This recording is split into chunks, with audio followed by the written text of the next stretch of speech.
So just a reminder, we talked about energy as the currency that everything in the universe needs to do something, to do work. And in the previous conversations we've talked about potential and kinetic energy. So those are the two main types of energy.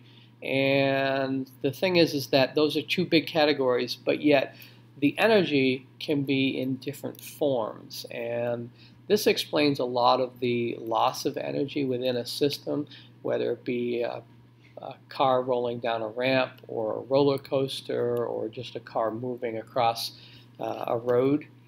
So here's the types of potential and kinetic energy.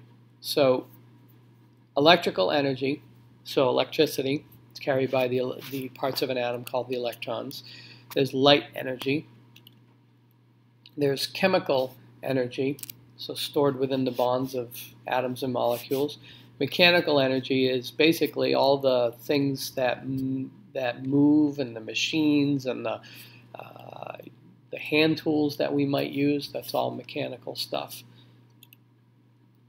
Heat energy, so just basically heat. Nuclear energy, that's referring to the nucleus of an atom. And sound energy. Now there's other kinds, but these are the main ones that we're going to be talking about. So if you take a look at this, kinetic energy is considered electrical because the electrons are moving. Light moves. Chemical energy can be kinetic, or it can be potential energy. It can be stored, or it can be actually occurring or moving. Mechanical can be kinetic and potential. Heat energy can be kinetic, or is kinetic, because it's moving particles. Nuclear energy can be referred to as either kinetic or potential. And sound energy is moving. So that's because of the molecules of the air vibrating and colliding into each other. So let's take a look at just a simile here. So to understand the differences, remember, we've got potential and kinetic energy. Those are the two main categories. So let's talk about there's two main types of dogs. There's male and female dogs. So just like there are two types of energy, potential and kinetic energy. But we know that with the dog simile, there's many different types of dogs. Just like in energy, there's many different types of potential and or kinetic energy. So there's our first dog there, our second dog, male, female, call that the male dog, call that the female dog, versus potential and kinetic energy. Two main categories, two main categories. Okay, now let's break that down into subsections. So in the dog case, there's many different breeds of dogs, just like there's many different forms of energy. So we talked about 7. So in the dog situation, you can have male dogs that are of these breeds, but they're still in the male category, and then the female dogs, which are going to can also be in that category, and yet they're female, so they're in a completely separate category. Energy, same thing. You can have, just like I've shown on a previous slide, you can have these under potential energy or these under kinetic energy. So two main sections. Each of these can have different forms. Two main categories, each of them can have different forms.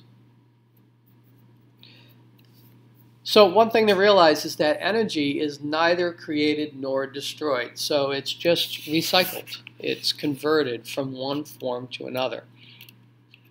So if we take a look at the sun is going to give off, it's going to give off heat energy, it's going to give off light energy. Okay, there's nuclear energy that's occurring to create all of that.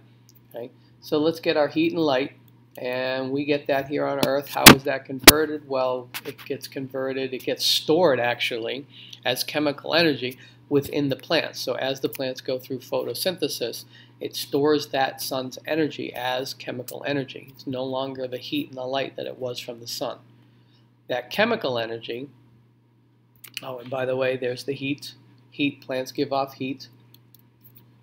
So that chemical energy is now going to get transformed into the deer. Okay? it is also going to be chemical energy within here. But deers have heat, okay? So some of that chemical energy is going to be lost as heat.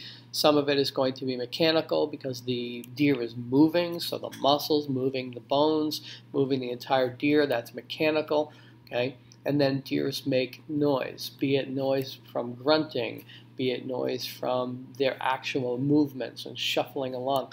Okay, some of that energy that ultimately came from the sun is going to be lost as sound.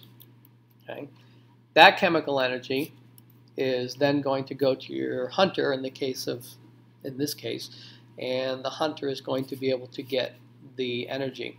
He is also going to be, or she is going to produce heat, sound, and mechanical energy. Okay, so if you think about it, now this can be replaced by a whole bunch of different scenarios. This could be the cow that produces the hamburger. You could simply just cut this step out and go from the plants, like a corn plant, to the human. But ultimately, what the person is consuming is the energy that was in the sun, which goes through the food chain, getting transformed, converted to the human. But along the way, energy is being lost along the different, what they call trophic levels. So here's some examples of energy conversions.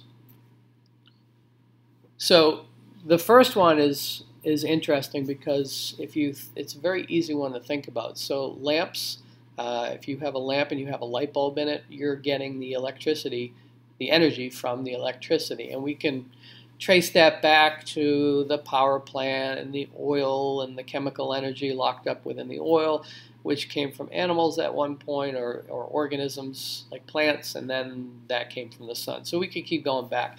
But you have light energy, you have heat energy coming from a lamp. One of the things that's a big push lately is to go to LED lights, because LED lights are a lot more efficient because they give you more of this and less of this. So all of these things show that even though you may not necessarily want them for things like heat, like you don't want your cell phones to be heat, but yet energy is lost in there. So some of that battery percentage is lost to heat. Okay, and then you have the obvious ones: the sound, the light, the mechanical, the vibrating. Okay, your automobiles, perfect example. You get lots of heat from a car engine, so you're spending that money on that gasoline, and yet you're losing energy as heat. You're getting sound, okay, that purring of the engine, that roaring of the engine. Okay, even though that's maybe nice to hear, it's energy that's ultimately coming from the gasoline, which you're then paying for, so it's losing that energy that it originally was stored within the gasoline.